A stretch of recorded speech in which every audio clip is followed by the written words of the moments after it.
ಅಪ್ಪ ಬಾಗೇಶ್ವರದಿಂದ ಬಂದಿದ್ದಾರೆ ತಂದೆ. ಅವರು ಜಮೀನು ವಿಚಾರದಲ್ಲಿ ಅಣ್ಣ ತಮ್ಮಂದಿರು ತೊಂದರೆ ಕೊಟ್ಟಿದ್ದಾರೆ ಅಂತ ಹೇಳಿ ಬಂದಿದ್ದಾರೆ.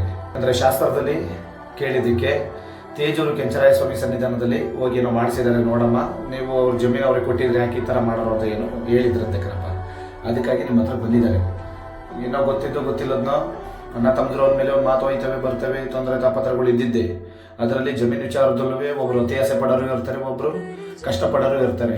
ಇಬ್ಬರಿಗೂ ಸಮವಾಗಿ ತೀರ್ಮಾನ ಆಗಬೇಕು, ಪಾಲಾಗಬೇಕು. ನಂತರ ಇಬ್ರಿಗೂ ಒಂದೇ ಸಮ ಪಾಲಾಗಬೇಕನಪ್ಪ, ಯಾರಿಗೂ ತೊಂದರೆ ಆಗಬಾರ್ದು.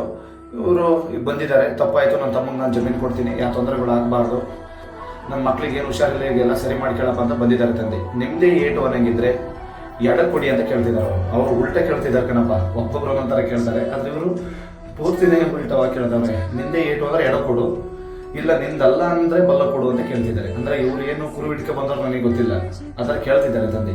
ನಿಮ್ಮದೇ ಏಟು ಅಂದರೆ ಎಡ ಕೊಡಿ, ಇಲ್ಲ ಅಂದರೆ ಬಲ್ಲ ಕೊಡಪ್ಪ. ಧರ್ಮವಾಗಿ ಇಬ್ರಿಗೂ ಒಂದೇ ಸಮ ಪಾಲಾಗಬೇಕು, ಇಬ್ರಿಗೂ ಒಂದೇ ಥರ ಇರ್ಬೇಕನಪ್ಪ. ಕೊಡ ನಿಂದಾಗಲಿ ನಿಮ್ಮದೇ ಆಗಿರಲಿ ಅಥವಾ ಆಗದಲ್ಲಿ ಇರಲಿ, ನ್ಯಾಯವಾಗಿ ಕೊಡಪ್ಪ. ಯಾಕೆಂದರೆ ಕಷ್ಟಪಟ್ಟು ಎಲ್ಲ ದೇವರುಗಳ ಜೊತೆಯಲ್ಲಿ ಹೋಗಿ ನೆಳ್ಳಿ ಸುತ್ತು ಸಾಕಾಗಲ್ಲ ಕಣಪ್ಪ. ನಿಮ್ಮ ನಂಬಿ ಬಂದರೆ ನಿಮ್ಮದೇ ಅನ್ನಂಗಿದ್ರೆ ಕೊಡಿ. ಇಬ್ಬರು ಅಣ್ಣದಮ್ಮನವರು ಕರೆಸಿ ಇಲ್ಲೇ ತೀರ್ಮಾನ ಮಾಡಿ ಇಬ್ಬರಿಗೂ ಇಲ್ಲೇ ಪರಿಹಾರ ಮಾಡಿಕೊಡಿ.